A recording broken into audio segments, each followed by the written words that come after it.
everybody, and this is ChasingCinema.com's official podcast. I thank you for joining us today. If you can, please hit the subscribe button on iTunes to make sure that this podcast is downloaded directly to your iTunes each week. Go straight to your iPod, your iPhone, whatever you're listening to us on. That way you can listen to us on the drive to work, the drive home, in your office, at home, whatever you're doing. We'll always be around. Today, I am bringing back one of our favorite guests, one of our most reoccurring guests from the Las Vegas Weekly, who's known for hating everything, though I think in the time he's been on the podcast, he really doesn't hate everything, and that is Josh Bell. Josh Bell, how are you, sir? I'm doing great. Thanks for having me back. Oh, sir, it's always a pleasure. We always get really, really great feedback when you're on, and I enjoy talking about movies with you, so I never mind. Anytime you want, so... Today, me and Josh are going to be talking about what we've been watching lately. And since I believe me and Louis talked about it on another podcast, we aren't going to necessarily do a top 10, as we're going to stick to the Chasing Cinema Choice Awards and keep that as our reveal for Best Picture. We are going to talk a little bit about Josh's top 10, and then we're going to be reviewing Project ALMANAC in A Most Violent Year. So a film from 2015, a film from 2014, total opposite sides of the spectrum, but me and Josh are going to be talking about them, and I'm interested to see if we differ or if we agree, because most of the time, Josh and I aren't always on the same page, but that's okay. That's what makes our conversations awesome. So, Mr. Bell, yes. How have you been doing? I've been doing fine. Busy watching movies, yes. Which is an okay thing to be busy doing. Exactly. Now, I know you go to the theater like me. We screen all these movies. We write reviews. But I also know, because I follow you on Letterboxd, and because I consider you a friend, I know you're always watching movies that you might not even be reviewing. So have you watched anything, older lately, or anything that you've seen really interesting?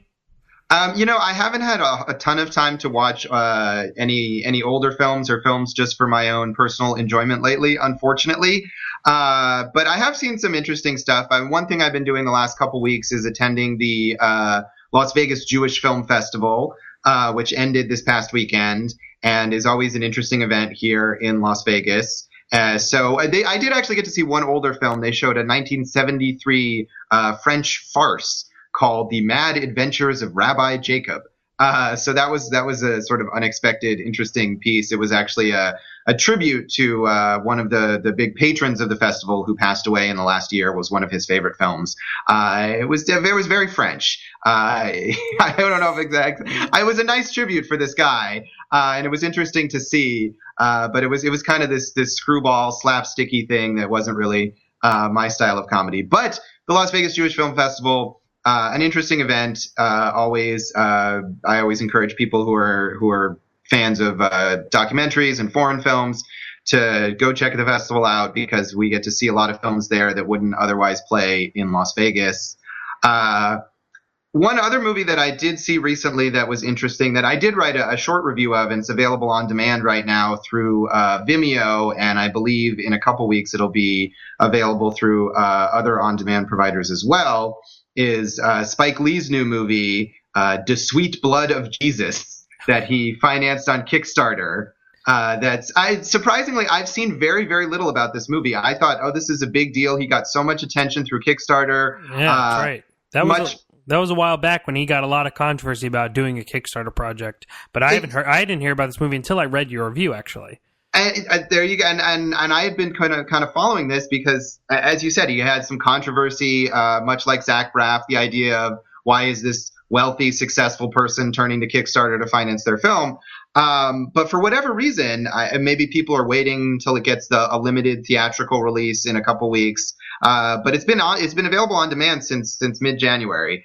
And it's a totally strange, out there film. Watching this movie, it's not surprising that he had to turn to Kickstarter to get it financed, because it's certainly not the kind of thing that I would imagine a studio wanting to get behind. It's sort of a weird avant-garde vampire movie. It's a remake of a 1970s movie called Ganja and Hess, which I actually saw several years ago. It's sort of a cult classic. And in certain parts of this movie, I think it's actually like a word for word remake, although he takes things in some other directions, and he's got this weird religious angle and these long scenes in church with the main character and a lot of kind of ponderous staring out into the middle distance and some really bad kind of stilted acting. And it's not a good movie, but I appreciate a movie like this because it's clear that Spike Lee had this passion for making something and he didn't let anyone stand in his way. He got this money. He made exactly the movie he wanted to make. Maybe it's a complete misfire, but at least it's all his passion. And so I appreciate that. And that is The Sweet Blood of Jesus, which Josh said is available on video on demand. Now, are you a regular fan of Spike Lee? Like, I'm a huge fan of early Spike Lee, but as of recent, he hasn't been really delivering the strongest pictures. I did not see the Mike Tyson documentary that he did, and I know he's working on a few other documentaries, but lately he's just not been moving me. Are you usually a fan of Spike Lee?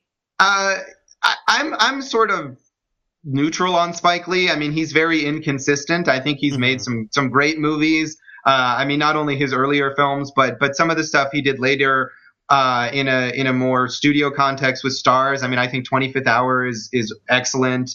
I think Inside Man is excellent. But at the same time that he does movies like that, he kind of does these esoteric side projects. And I think the thing about Spike Lee is I may not love his work, but like this film, like The Sweet Blood of Jesus, he is always putting himself completely into his projects. And if he has a weird idea or, he has a connection to somebody and he wants to make a documentary about something, he just follows it and he just goes for it and he doesn't let anything hold him back. And I appreciate that.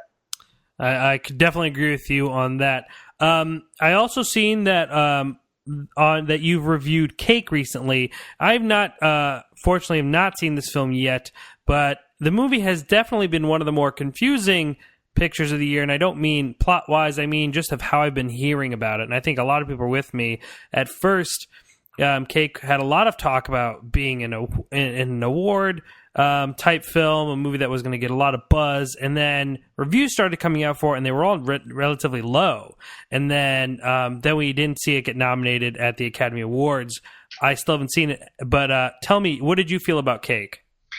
It's not a particularly good movie. I think the sort of overbearing awards campaign for Jennifer Aniston maybe has created this backlash that's a little overstated. It's not the worst thing ever. It's kind of a middle of the road, mediocre indie drama. Jennifer Aniston does a decent job, obviously trying to do a different kind of performance than she usually does as this woman who's suffering from chronic pain and is kind of bitter and angry at the world. But the movie itself kind of meanders from point to point and from character to character without much cohesiveness. And I think if it weren't for this relentless campaigning that this is the distributor Sinaloo, which is a new company, and I think they've got a bunch of startup money, and they've decided that the way that they're going to make a splash is by getting these award nominations for their film, and so they've poured all of these funds into this campaign. And I think if it weren't for that campaign, it would have kind of come and gone. It might have even gotten better reviews because people would have been a little less antagonistic toward it. But it wouldn't have made much of a splash either way. Interesting. It's still a film that I really want to see, just to see it for myself. But it has been, like you said, just kind of, it had this huge campaign, and then it just kind of really didn't deliver from what I've been hearing. You could read all of Josh's reviews on joshbellhateseverything.com. He does a lot more than what he does publish on the weekly, but of course read his reviews at the Las Vegas Weekly. That's lasvegasweekly.com. Or if you live local, you could find the magazine in numerous areas. He also does TV, does a lot of other interesting things, but I really prefer joshbellhateseverything.com because he puts up a lot of awesome stuff that you wouldn't get to see in the weekly. I know he did a review or more or less kind of an essay on X Lady, Betty Davis film early. And then one thing I really love, and I want to talk about this because I never knew he did this until I was looking at his website the other day. He does a his top 10 non-2014 movies of 2014, where you rank the movies that you've seen for the first time that didn't come out in 2014.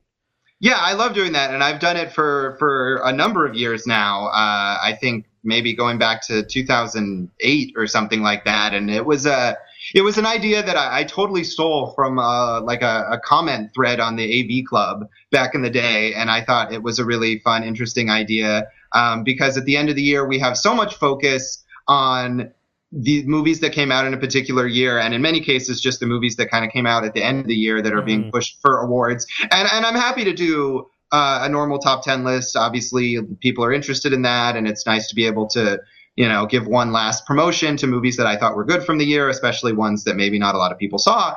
But it sort of dismisses the whole spectrum of movies that we're able to see and that are available out there. And I certainly try to see a lot of older movies when I can. As I mentioned, obviously, like, for example, this week, I don't always have time to do that. But when I do have time, I like to be able to do that. So I think that's a fun thing to do. Obviously, there's not as much interest in it as there is in the regular top 10 list, but I hope that people enjoy it. And last year, actually, I stumbled across another site, and of course, I don't remember now what it was, but it was another small kind of movie blog that someone ran where they were sort of collating all these lists from various people, movie bloggers and so on, of their favorite movies that they had seen during the year from other years. So obviously it's something that other people do as well. And I remember sending the guy the link to my list and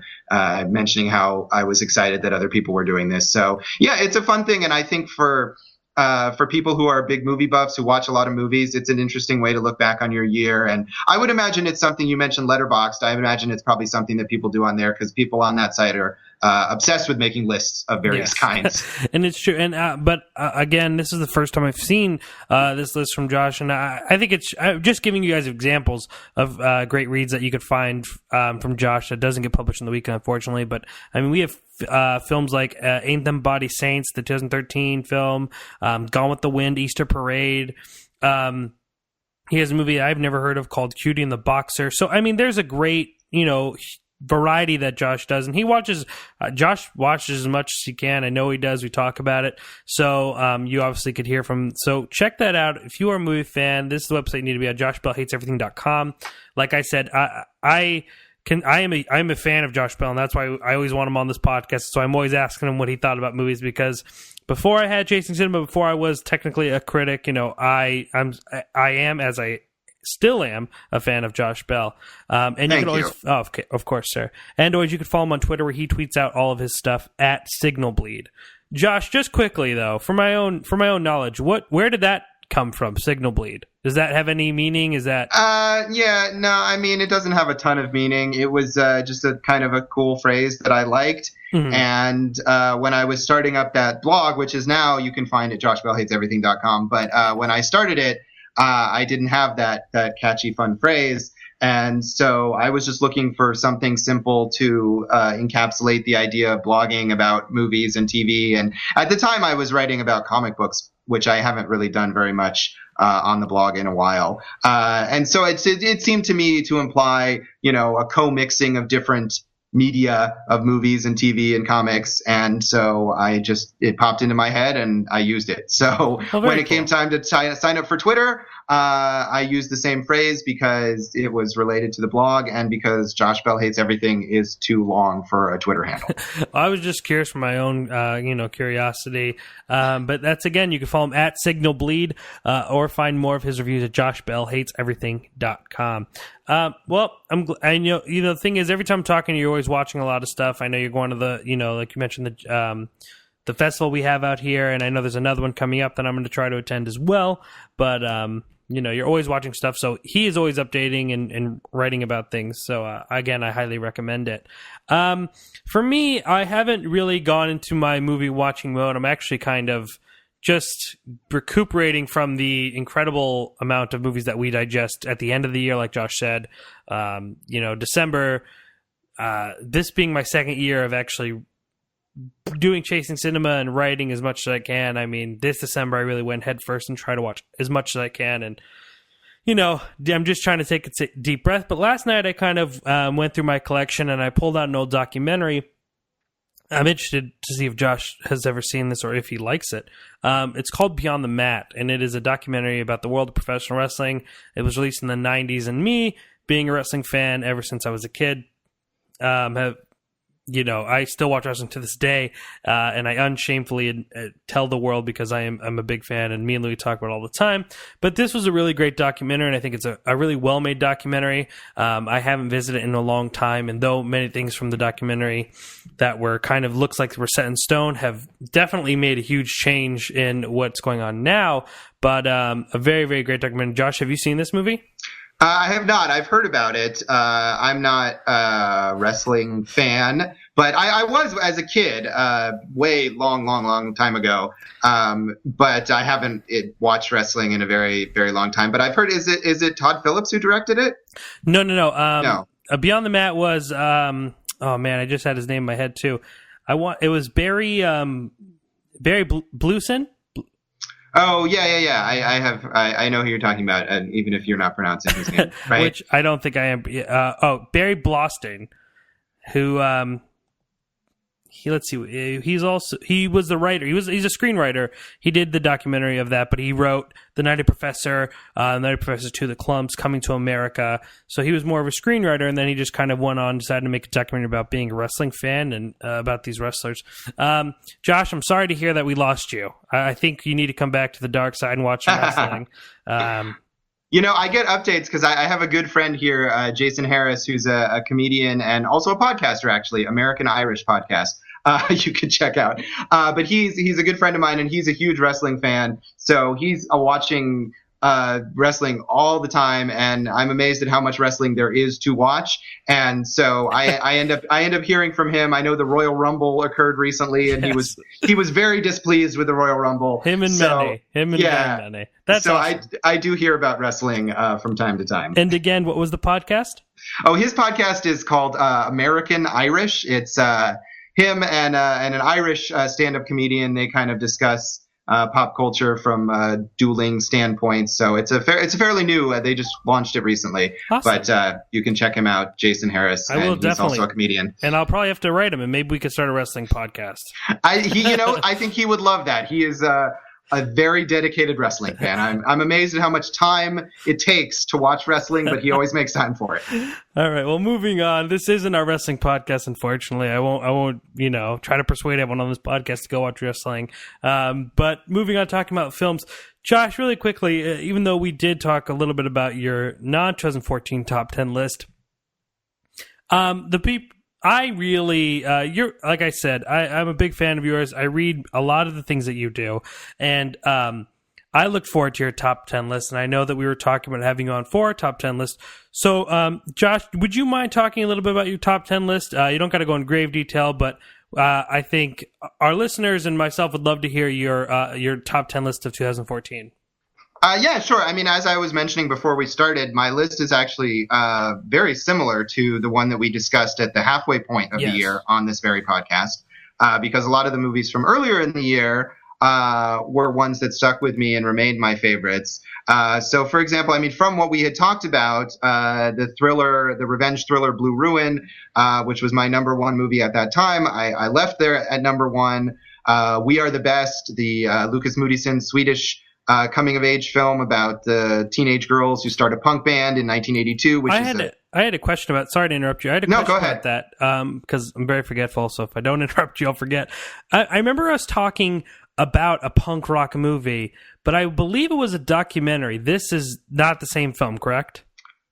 This is not a documentary. I'm not sure what it was that we talked about. We were talking about a punk rock document. I believe it was a documentary, and you said there's like a scene in the film where it gets very violent, or like they were breaking up everything on stage, and it was just kind of a very in-your-face, grimy film. Does it ring a bell? Yeah, no. Now I know what you were talking about. That was a film that I saw at the Polygrind Film Festival. Okay. I think we were probably talking about that week, what I had seen recently, and yes. I mentioned that as something from Polygrind, and now the name of that movie is escaping me. Don't worry, I know, you're just like me. I know you're very forgetful like I am, so don't worry. But I just wanted to make sure that wasn't the film you were talking about. But okay, so We Are the Best. Yeah, We Are the Best, which is not a documentary. It's a narrative film about again, like teenage girls in Sweden in the early '80s who are starting their own punk band. It's a great movie about friendship and about passion for art, even if you're not a very good artist. And I think Blue Ruin and We Are the Best are both available on Netflix now. Yes, they are. As well as the movie that I had at number 4 on my list, which is the Polish film Ida, which is also nominated for a Best Foreign Film Oscar this year, and again was one that we talked about on the podcast earlier this year. A gorgeous black and white film about a young woman who's about to become a nun in 1960s Poland and discovers her Jewish heritage. A film that I actually saw at the Jewish Film Festival last January. My number 3 film was Boyhood. Which I'm sure has been talked about extensively on here. And I think I may or may not have had that at the halfway point, but it was also from earlier this year. Of course, it's a big Oscar frontrunner. I don't think either of us had saw Boyhood at that point. Okay. But I'm imagining that you guys have talked about Boyhood. Yeah, we talked about it. We're still kind of saving our major discussions about award films as the Academy Awards come closer to, but we've talked extensively on it, so... So I think, and people have certainly heard a lot about Boyhood. It's great. Obviously, it's an amazing achievement. It's just wonderful. My number 5 film was one that I remember talking about, was The Rover, the sort of post-apocalyptic Australian minimalist thriller starring Guy Pearce, which has not gotten a lot of attention list-wise and whatnot. It got a kind of mixed reviews actually, but I thought it was really effective. And the bottom half of the list, I had Nightcrawler, which I believe we've talked about. Yes. Starring Jake Gyllenhaal. Amazing performance from Jake Gyllenhaal. And then a movie that we're going to talk about, A Most Violent Year. So we can save that discussion, but you can guess what I thought of it, since I had it on my top 10 list. Lars von Trier's Nymphomaniac, which is another movie that's been sort of polarizing, but I thought was brilliant in its over-the-top messiness. Not everything about it works, but I thought it was fascinating and funny. Wild, starring Reese Witherspoon, who is nominated for an Oscar, justifiably so, I think. A great performance from her in the adaptation of Cheryl Strayed's memoir about hiking the Pacific Crest Trail. And a movie that I know you are a big fan of was my number 10 pick, was Noah, which I believe we did talk about on that previous podcast. Yes, Noah was on, I think that was the one movie that was on all 3 of our lists at that point. But at that point, most of the films that you mentioned I had not seen. So I made sure when I invited you back after I did read your top 10 when it was published in the weekly, that I saw I saw your number 1. I made sure it was a mission of mine to see your number 1, and you weren't the only film critic and film person that I follow that talked about that movie and was on their list. So I definitely sucked that out. Obviously, I watched Ida because of its nominations and also based on your recommendation. I tweeted you when I was telling you I was watching them both. I knocked them both out in a day. Right. So because we didn't get to talk about them, I'd like to talk about those 2 a little bit. Sure. I hope you liked them. I will say I enjoyed both of them very much. Yes. I will say that one of the greatest things I thought about, if we just talk about Ida first, again, a black and white Polish film about a young girl trying to become a nun and to take her vows, and she has to kind of contact her only family when she finds out she's Jewish. Now, when we talked about this movie, and I think to anyone who kind of hears that plot, assumes it's going to be a very dreary, long-winded foreign film, and it's actually the exact opposite. I was very interested the entire time. It's a much shorter movie. That's a movie that you just kind of assume like, oh, that's going to be one of those long foreign films. It's not. It is one of the best uses of black and white that I've seen, though most films don't use black and white obviously anymore, but it's one of the best uses I've seen recently. I absolutely love this movie. I thought the performances from the 2 main actresses were absolutely great. I thought she was wonderful. I thought the movie had a very beautiful message. And I honestly could say it's one of those few films that even if me and Josh tell you what it's about, it's not what you're expecting. I could just tell you that because I know what I thought when I first heard about it. I know what a lot of people thought when I recommended the movie to them. I was watching it with someone who says, "Oh, I don't think so," and she she sat down and started watching it with me, and she wasn't even into it. A wonderful, wonderful film, and I want more people to see it, and it is available on Netflix, like Josh said. Josh, tell us more about what you thought about this film. Obviously, you loved it, but... Yeah, I mean, I agree. I think all the things that you're saying are true, that it is the kind of movie that you hear the description and you expect it will be this kind of dreary, eat your vegetables kind of film, or that it will be really long, and it's not. It's only like 80 minutes long, I believe. Yeah. It's quite compact, but it gets a lot across in that small amount of time. And yeah, especially the context in which I first saw it, which was seeing it at the Jewish Film Festival last year, a festival that is full of often dreary, it's a great festival, but there are only so many ways that you can approach the story of the Holocaust, or of dealing with or responding to the Holocaust. And a lot of those movies are a little dreary. They're a little plodding, and they don't feel like they have any humanity or liveliness to them. And that's not what this film is about at all. It really is about these two main characters and how they are as people and as women, and trying to discover their identities.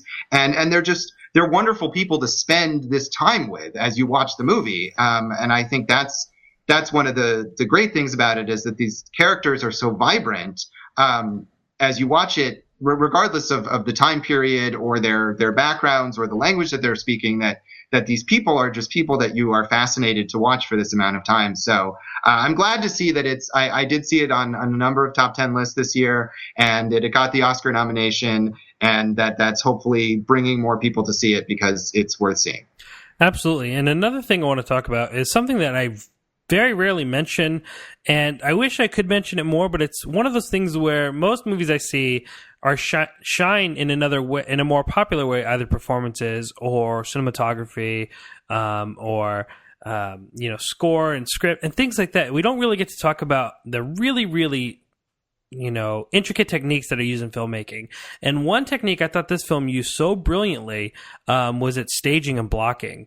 I loved how this film was just blocked, in the sense that no one's ever really in the center of the screen. Most of the time, a lot of the characters are in bottom corners, and I found that so fascinating. Though, to me, it wasn't the reason why I loved this movie. It was just a technique that I picked up very early when just watching the movie. When our character would walk out of the frame, or instead of just putting her dead center, where we see a lot in American films where we just put the camera eye line and just leave it there. This film kind of used its depth of field and blocking as an advantage. Another thing I wanted to talk about was its film's pacing and the editing.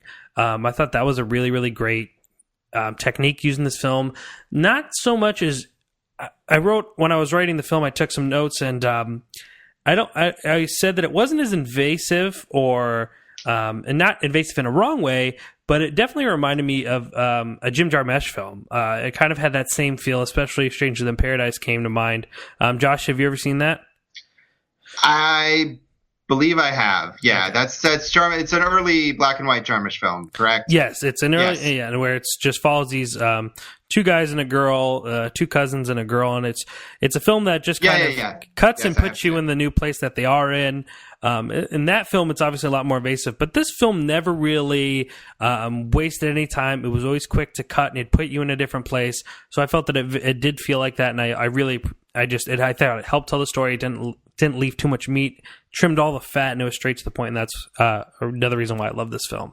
Yeah, I know, I agree, and I'm not a Jim Jarmusch fan, but which is why I maybe had a vague recollection of that film, which I have seen. But I agree that the composition and the way every frame is clearly, completely thought out. The composition is very deliberate, and it all contributes to the overall effect of the film. It's shot in the Academy ratio, so it's not widescreen. But the way that the director uses that, and the cinematographer uses that shape of the frame, they're very conscious of the way that the picture looks at all times, which is something that a lot of times filmmakers don't pay that much attention to, unfortunately. So I agree that is a big part of what's great about it. And just a quick question. Where do you have, I might have asked this before, but again, my memory is so bad. Do you have a usual go-to when it comes to foreign films? I mean, I'm sure you watch, whatever, but I mean, is there a specific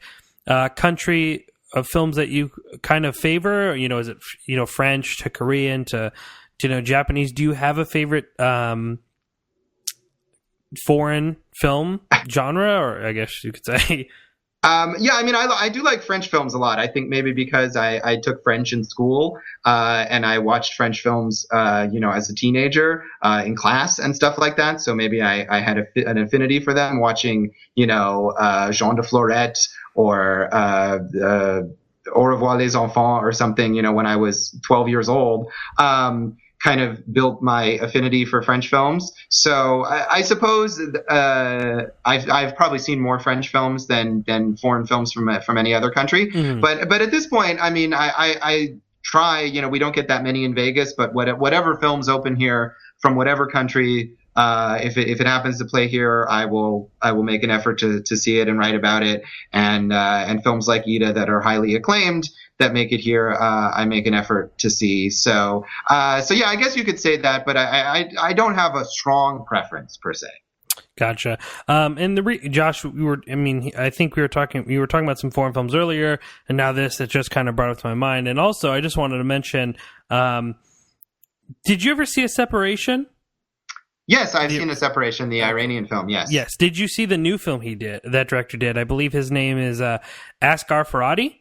Farhadi, yes, I did see the film that he did, which was a French film, with Berenice Bejo from The Artist, and again, now the name of that film is The Past. The Past. Thank you. Yes. Which was out a year or two ago, and I think his films are strong. A Separation was one of those movies that I heard so much about for so long, about how great it was, that I think by the time I got to see it, my expectations were extremely high, and I came out of it thinking, well, that was a strong, well-made film, but it didn't blow me away in the way that maybe I had been led to believe that it would. And maybe if I had seen it without all of that buildup, I would have been more impressed with it. And I think The Past was good as well. He's good at these. They're these sort of small-scale personal dramas that have large-scale impact to them. The Past gets a little soapy, I think, at times with all its twists and whatever, but it's very well acted. Okay. That was, you know, that again was just the movie fan asking one of his favorite critics what he thought about a movie. I've not seen it, but it was brought up to me this past week, and I wanted to see if you got a chance to see it. I have not, unfortunately, but I was a big fan of Separation. But moving on back to your list, Blue Ruin. So I watched Eat early in the morning, ate lunch, and then I sat down to watch Blue Ruin. And this is a movie that, besides what I've heard from Josh, I didn't know too much about it. And I remember him telling, you know, I remember the major selling point was that it's a story of vengeance where it actually he actually gets his vengeance fairly early in the movie, and it's more about the consequences of that. I really, really enjoyed Blue Ruin. I'm surprised more people aren't talking about it. I think it's a great example of something that we've seen done countless times, done in a very different way, and what feels very, very original. I'm not sure of the actor's name who plays the main character of the movie, but I was a huge fan of his performance. I thought he was really, really good. I overall just love the grittiness and yet the calm of the movie. I was just really surprised that this movie was not, again, talked about so much, but however, as the top 10 list started rolling in and more people started talking about it, I heard more people had seen this movie. It was on my Netflix queue after we spoke, and I just never got around to it, but when I saw your list via The Weekly, I knew that I had to make sure to watch it. The movie's at a 96% in Rotten Tomatoes. From everyone that I've really known who had seen it really, really loved it. I just thought it was a very, very great thriller. Just a wonderful, different feel. I thought it was very beautiful looking. I thought that Buzz from Home Alone was awesome in it. I love that part. But tell us more about why you love Blue Ruin so much. Yeah, I mean, I think you hit on a lot of the reasons that it's so good. Macon Blair is the name of the actor who is excellent in that lead part. And I think the thing you mentioned about the calm of it is what is something that is really impressive, that this is this guy who is, you're introduced to him and he barely even speaks. in the early part of the film. He's just so internal, and yet he goes on this single-minded quest and a very misguided quest for vengeance that essentially ruins his entire life and the lives of everyone around him, and is a horrible idea. And yet he has that determination within him for the entirety of the film, and Macon Blair gets that across so well. I mean, this is a movie that was made for, I think, less than $500,000. I saw it at AFI Fest in 2013. And the director, the writer-director, Jeremy Saulnier, was there, as well as Macon Blair, and they talked about how one of the main sort of driving forces behind where the story went and where it took place was just what they had access to. And I think this is a really impressive example of people using their limitations and saying, okay, well, we can film at my cousin's cabin, or we can film at this place that we happen to have access to. Now, how can we craft a story that uses these locations, and coming up with something amazing that doesn't appear to be driven by that? Yeah, absolutely. I would have never even thought that, because this film feels really planned out, really very driven, if you will, and I would have never guessed that. Yeah, and it's another we talked about with Ida, the sort of meticulousness of framing and editing.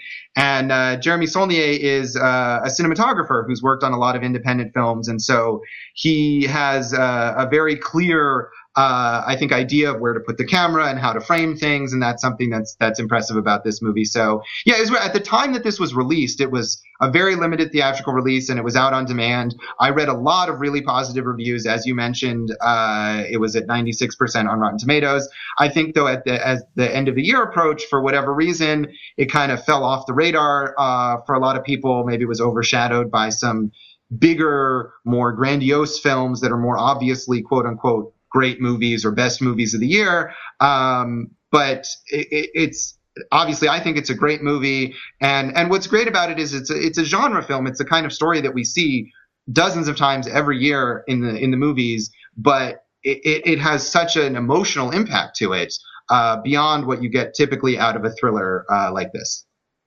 I couldn't have said it better myself, sir. But I absolutely love that movie. I think it's unfortunately underrated, and I hope everyone listening goes and check it out. Again, both of these films, Ida and Blue Ruin, are available on Netflix right now. I'm not sure about any other streaming services, but I'm sure if not now, they will become available. I highly recommend both. Obviously, we both do, which is nice because we finally agree on some stuff. That's good. Well, I mean, I'm glad that I recommended these films and told you that they were great, and that you went and saw them, and you didn't come back and say, why did you have me waste my time seeing these films? Well, and that's the thing is, I was like, because I know you tweeted me back, and I was like, I should tweet him, but I was like, I gotta wait until we actually sit down and talk about it. And then the December came in, and we were just bombarded with other things. So I'm glad we were able to talk about them now. And we're going to continue talking about one of Josh Bell's favorite film of the year, coming in a minute or so, A Most Violent Year. But before that, we're going to review the new found footage film, Project ALMANAC. Project ALMANAC follows a group of teens who, by way of fate, discover a time machine, a half-built time machine, if you will, in their own basement, and they decide that as a group they're going to go back in time and start making their lives the way they wanted it to be until everything goes out of control. Josh and I saw this film together. I think that we both shared a similar opinion, but let's see, because this is the first time hearing about it. Josh, what did you feel about Project ALMANAC?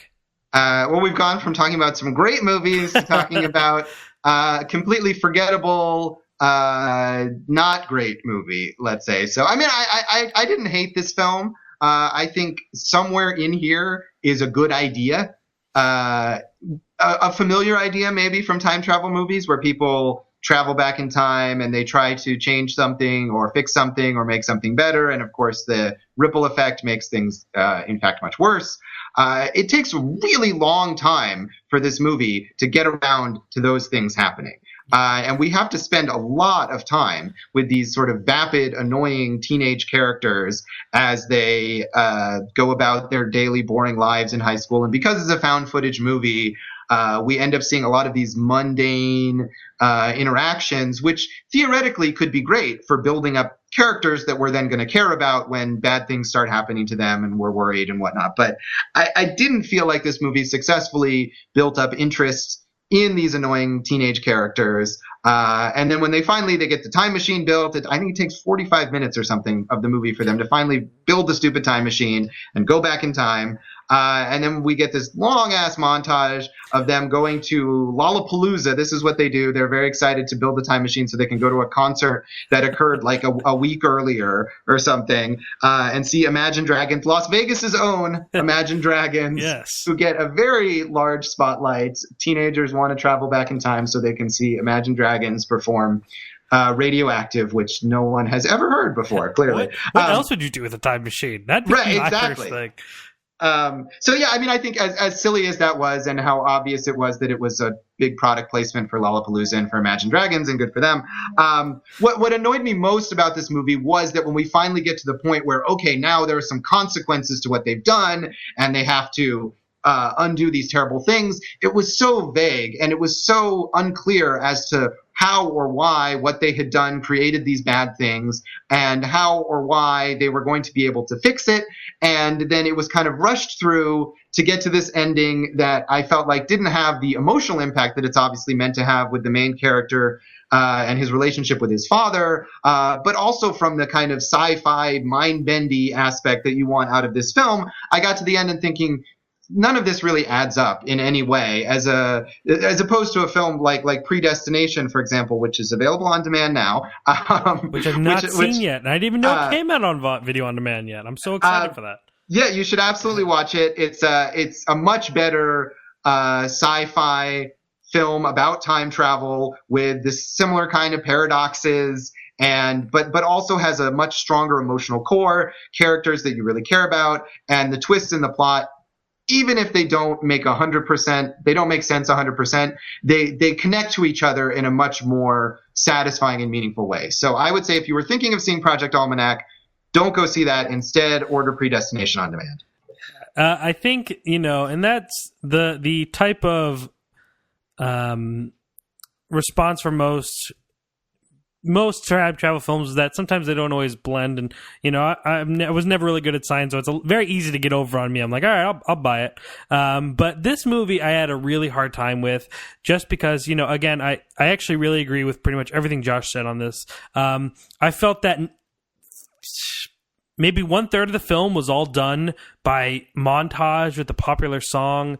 The film is produced by MTV Pictures, and it became very clear as soon as we were on like the 5th montage in the first hour. They're building the time travel, them going back and doing things. I'm just waiting for that black bar to come up on the bottom of the screen and tell me who sings the song and what song it is that you see on all the MTV TV shows. But I felt going into this movie that it like you said, I think two biggest mistakes for me is that the movie does take way too much time to get to the point. I think you're absolutely right in that sense. And I even think it was longer than 45 minutes. They might have built the time machine in the first 45 minutes, but we don't really get into the whole use of time travel till about an hour. And the movie's only, I believe, an hour and 45 minutes or so. And it just feels like it takes so long. And that's where the fat of the movie is that could be cut. And what I want to see eventually doesn't come till later. I really did enjoy, like you said, I didn't hate the movie. I really kind of enjoyed the thought of consequences and of our main character constantly having to go back to try to fix these issues and trying to find where the issue stood, though I felt that it was way too simple for him to figure out where to go back and when. I would have enjoyed to him kind of trying to figure out and having more time with him trying to undo these mistakes. I also felt I think that the ending of the film, or towards the film's climax, when our character is reunited with another character, it just doesn't have that emotion that it should have. Part of which I think we're not, as Josh mentioned, emotionally invested in these characters. These are kind of just stereotypes that we usually see in these types of films that aren't super interesting. I mean, we have this whole story about this kid and his father getting in an accident, and his main goal eventually is to go back and try to save his father. And I think that storyline would have been far more interesting than the storyline that we end up going into. Though I didn't hate the storyline that we fell into, because I enjoyed him trying to go back and fix those consequences. But by then it's too late, and the conclusion just kind of feels all rushed.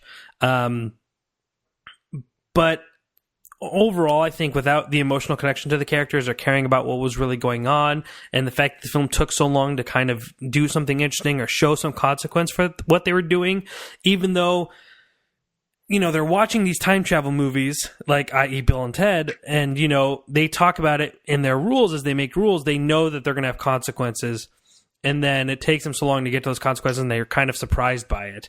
And I felt that the consequences were a bit out there for me. I was like, okay. I was a bit thrown off by that. But overall, I didn't hate the movie, but I did not think it was that strong. It is, I think Josh nailed it on the head. Forgettable is the problem. And when a movie is forgettable, that's worse than me hating a movie, because at least the movie that I hate is going to fall back somewhere in my mind, and I'll probably think about it again. The found footage... Josh, how do you feel about found footage films, and how do you feel about the use of found footage in this film? Because to me, I don't hate the found footage genre. I think that it could be used effectively, but sometimes, even though it makes sense for a story, it's just frustrating and it doesn't feel as strong as it can be. How do you feel about the found footage usage in this film? I would say that found footage has maybe made me hate it, because it's used as such a lazy crutch, and especially in this film. You mentioned the montages to popular songs, and you can't have a montage in a found footage film. Like that's not possible. And there's so many distracting uses of non-diegetic music in this film that it's just lazy. However much money you are saving theoretically by making this a found footage movie, so that you can use cheaper cameras, or you can have the actors serve as camera operators, or whatever it is that you're saving money for, which, again, this film is produced by Michael Bay. I can't imagine that they were on such a tiny shoestring low budget. Funds. Right. I mean, I've seen a lot of, we mentioned the Polygrind Film Festival earlier. I've seen a lot of super small scale genre films like at Polygrind, where they're clearly using found footage as one way to save money. Yeah. This film's budget it was $12 million, so they weren't in desperate need of funds. No, I don't, and they obviously have, it's a time travel movie. They got lots of special effects in it. So yeah, I think it just is lazy. It's an easy shorthand to fail at character development, and because it's such a defined format, that whenever you are deviating from it in a way that's not believable, like, for example, the use of these musical montages, or there was one really notable shot that I noticed at one point when they first build the time machine, and it doesn't quite work, or I think maybe when it first works. Anyway, it uses so much power that the power in their whole neighborhood goes out. And the director cuts to a shot, some kind of aerial shot or something like that, of all the lights in the neighborhood going out. And immediately I think, where did this shot come from? I mean, if you're establishing the idea, and this movie actually goes out of its way to emphasize that the characters are filming. There are multiple times where one of the characters gets annoyed at another character for the idea that she's filming everything. Yeah. So it's very clear that this is meant to be the characters filming. So why then are you breaking with that in a very distracting way? So I think, for whatever reason, found footage has become this sort of shorthand for character development, or especially for movies about teenagers. I mean, we have this, or a movie like Chronicle, which a lot of people really liked, and I understand that. Yeah, I'm with you on that one, buddy. But again, where it's like this familiar genre type story, but hey, we're going to do it with teenagers. And so, teenagers film everything, so therefore this is our way of showing you that it's hip with the kids, or something like that. I think you kind of nailed it on the head when you said found footage kind of makes you hate found footage, where, at first it sounds like such a great, technique or film device, but usually then all it does is kind of lead you into a path where people are going, well, what? Like, that doesn't make sense. You're pointing out things where it doesn't make sense, and you can't really make your full film while saying it's found footage and then directors still try to put in scenes that aren't, from found footage. And then I think there are where people get so ridiculous with what they're filming or who's filming. I remember End of Watch, the David Ayer film. Did you see this film? I actually haven't. I'm not much of a David Ayer fan, so that's a movie that I actually have a screener that's been sitting near my TV. A movie I did not dislike. I was pretty favorable about it. I thought it was good.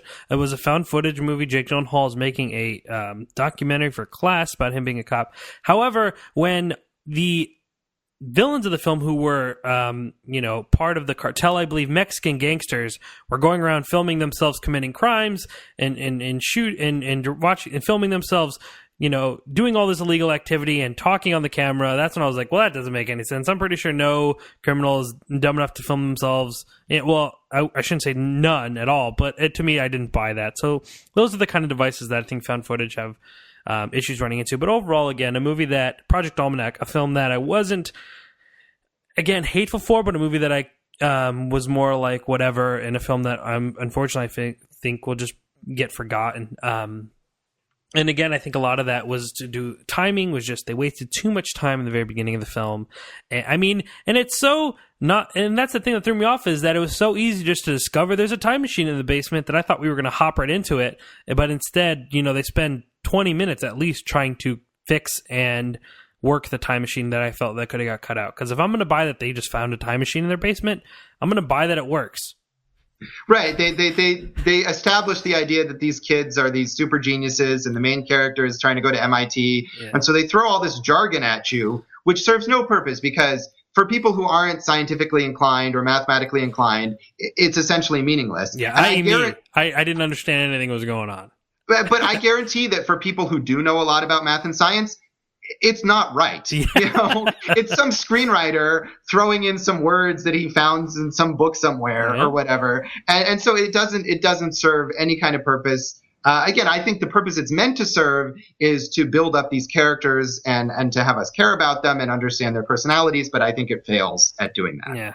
I mean, like I said, they watched Bill and Ted. Bill and Ted was just a phone booth that just so happened to have time travel power. I bought it, Yeah, Bill, this movie helpfully points you at various points when the characters are talking about other better time travel movies. They watch Bill and Ted. They talk about Looper. Yeah. They mention The Terminator. All much better time travel movies. And they don't mention the one film that I actually believe this film was kind of nicknamed after, and that's Back to the Future. Because to me, when I saw time travel and the word almanac in it, my first thought was when Biff, the villain in Back to the Future in Part 2, steals the almanac to bet on all the stuff and win money. And, I'm surprised they didn't mention that. But nonetheless, not a great film. Watch Back to the Future. Watch Bill and Ted. Watch Looper, because I really love that movie. Watch another time travel movie, because this movie didn't bring anything new to the time travel genre. No. Moving on. Now, again, we're going going to jump to a completely different movie. A movie where it made on Josh's top 10 list of the year. By writer-director J.C. Chandor, called A Most Violent Year. The film stars Oscar Isaac and Jessica Chastain. Reading from the IMDb summary, in New York City, 1981, an ambitious immigrant fights to protect his business and family during the most dangerous year in the city's history. As always, sir, you being the guest, Josh, tell us why you love this film so much and your thoughts about A Most Violent Year. I think there's a lot of great things about this film. We can start with the performances. Oscar Isaac, who is really just had an impressive rise in his career. He was great in the Coen brothers Inside Llewyn Davis. And this is a very different kind of role. It's very reminiscent of early Al Pacino. A lot of reviews I've seen have compared this to to The Godfather, to the Michael Corleone character in The Godfather, who is this guy who wants to do the right thing, who wants to follow a legit path, and yet he's tempted at every turn by family members and by associates who just want him to take this sort of easy way out into the criminal life. And unlike Michael Corleone, who obviously, if you've seen The Godfather, eventually embraces his role as the Godfather, as the head of this crime family, Oscar Isaac's character in this film, Abel Morales, is so adamant about sticking to his principles. And it's less even what I thought was interesting about this film is that it's not that he's such a overwhelmingly upstanding and moral guy. It's more about, I think he wants to prove that he can have success on his own. And this movie deals a lot with this idea of the American dream. I'm not sure if he's meant to be an immigrant or maybe the son of immigrants. In this film, they don't really say. But either way, he's obviously a first generation American, and he wants to believe that he can, kind of pull himself up by his bootstraps, and all these ideas that his hard work is all that is needed for him to succeed in this world. And his wife, played by Jessica Chastain, in I think one of her best performances, and she's the one who, as the daughter of a gangster and a brother who's a gangster, who is kind of telling him that hard work is never enough. And that even when he thinks all of his hard work is what has led to his success, she's there in the background doing these kind of devious schemes and smoothing the way for him to achieve the success that he feels like he's achieved on his own. So I think their performances as these two different kind of people, but at the same time people who have this obviously very loving, supportive relationship, are fascinating. I think the way it evokes the time period is excellent. I think just the sense of unease that pervades this film. You mentioned in the summary that it takes place during the most violent year in New York City history, but there's not a huge amount of violence in this film. But constantly, when characters are in the car, you can hear in the background news reports about shootings and serial killers, and it contributes to this sense of things kind of going off the rails at all times during this film. So it's a small story in a way, but it creates as much tension, I think, as an action thriller. Now, Josh, did you watch this on a screener, or did you go to the screening that we had like very early in the last year? I think it was like November. Yeah, I actually saw this movie twice. Because I did go to the screening in the theater that was a few months ago, and then because it was so long ago and I needed to write a review, I watched it then again at home on a screener. So I saw it in both contexts. Okay, because I saw this film only once, and it was in the theater, which I believe was in November, or even probably early November. So it's been a long time. I know this film is releasing. Louis is writing the review for this film. And I wanted to talk about it, though I would say my memory of it isn't as that great. But I can say this: it was one of the films where Josh has said something very similar to this, is where everyone kind of hopped on this train, and I just so happened to miss it. I remember not being very enthralled in A Most Violent Year. I thought it had really great aspects, but overall, I don't think I was really invested in what was going on. I found myself to kind of constantly compare it to The Godfather, like many critics do, but not necessarily in a good term, in a good way. Like you said, I thought Oscar Isaac was really, really great. Jessica Chastain equally is great. A very, very wonderful looking film. I think it captured the New York City in the 70s, or in the early 80s, getting out of the 70s in a very perfect manner. But overall, I walked away to that movie kind of not having any connection or any revelation of any emotion. I just kind of honestly was bored through the majority of the film. And, I really wish I could have rewatched it to kind of pinpoint points that I didn't like. But I didn't keep notes due to the fact that Louis was writing the review. I did take notes, but I didn't keep them. But I just remember not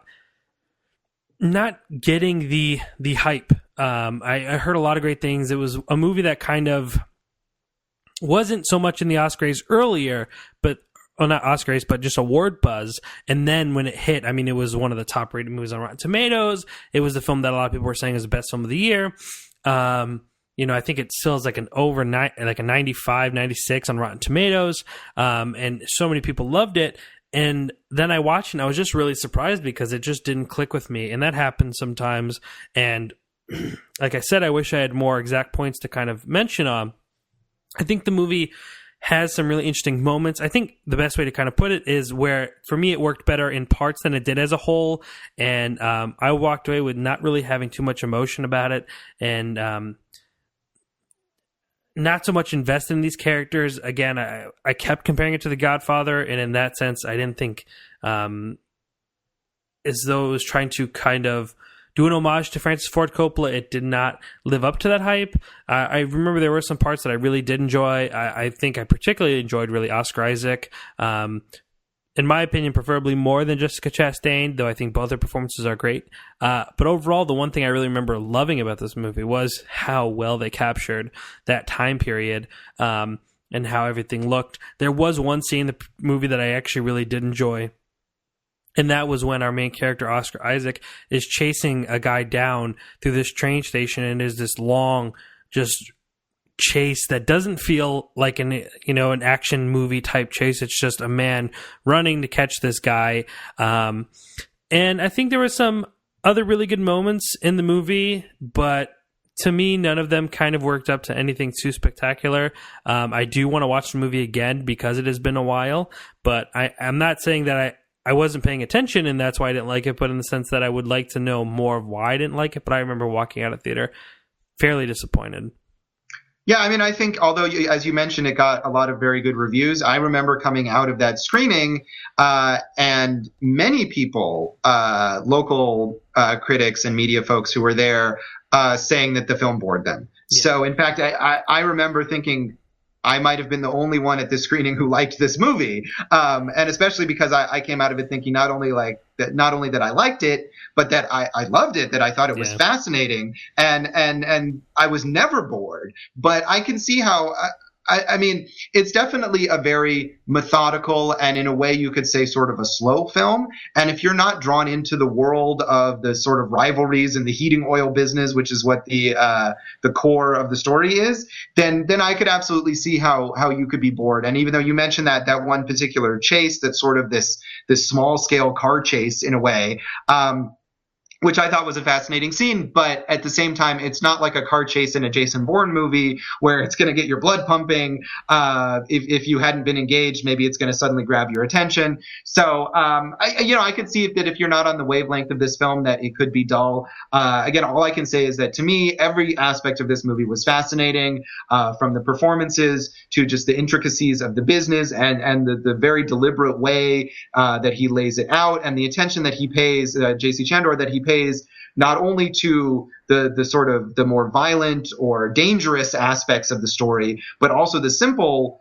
day-to-day aspects. There's a great scene in the middle of this film where Oscar Isaac's character tells his new sales associates how you should approach customers and the way that you should talk to them and how you should maintain eye contact and things like that. And I thought that scene was just incredibly well done, that it shows you how much care this guy takes in his business, how much pride he takes in what he does. And you see the faces of these characters, two of whom never speak at any other point in the film, but you just get to see how rapt they are in their attention with this guy telling them how to go about doing their jobs. And it's a scene that doesn't necessarily connect specifically to everything else that happens in the movie, but it's a fascinating scene nonetheless. But I could see equally people watching that scene and thinking, what is the point of this? Why are we watching this? This is boring. No, I think I know what scene you're talking about. And I actually remember liking that scene as well. Is that when he's saying you ask for tea? And yes. I remember enjoying that scene. And to me, I think that might be, for as far as general audiences who kind of are expecting a certain film, I think that is going to be a disadvantage to call a film Most Violent Year where it's not very violent and it is slow-paced. I'm not a person to not like something because it's slow. I've always thought pacing is a beautiful way to tell a story. If it's slow or fast, it shouldn't affect the movie. It's either if you're into it or not. And I don't think it was the pacing of the film that kind of bothered me, but more just I didn't feel that investment in the main characters that I think I should have, especially in Oscar Isaac. And I think that was the part where it really disconnected me, where the rest of the movie I just didn't care to follow him. Though I did, like I said, I think there were some really great aspects of the movie, and in me it worked better in parts than in a whole. I think people who are going in expecting some type of a movie that you would expect to be called a Most Violent Year is going to be something much different. Though I think it is worth a watch. It just was not one of my favorites of the year, unfortunately. And so we did all this, the whole podcast, agreeing on everything, and then boom, here we go. Well, that's okay. It's interesting if we can have discussion of our difference in opinion, right? If we just agreed, it'd be kind of boring. Yeah, absolutely. And, and that's why we enjoy having you on, even though I think we do it in a style where we're cooler than that, But once I watch it, actually, would like to rewatch it and kind of get my points back together. Maybe we could have more of a conversation about it. That is on my fault for not watching the movie again before talking about it, obviously. But again, I remember what I took away from the film, and Josh and I have disagreed many times. So I expected us to agree on at least one of the films out of the 4 or 5 films we talked about today. But go read Josh's review of the film on LasVegasWeekly.com. I believe it is already posted. Remember, he posts all of his reviews at SignalBleed on Twitter. That's SignalBleed. And you can always find all of his reviews and much, much more at JoshBellHatesEverything.com. Louis will be reviewing A Most Violent Year. You can read his review for that on ChasingCinema.com. My review for Project Almanac as well. Josh, again, I appreciate you every time you take the time out of your busy schedule to sit down and talk with us. We always enjoy you on. Anytime you want to come back on, we really appreciate it. Thank you so much. Absolutely. Thank you for having me. All right. Well, anytime, like I said, it's always a blast. Again, JoshBellHatesEverything.com. Ladies and gentlemen, I am Jacob Toronto. That was Josh Bell, and please continue chasing cinema.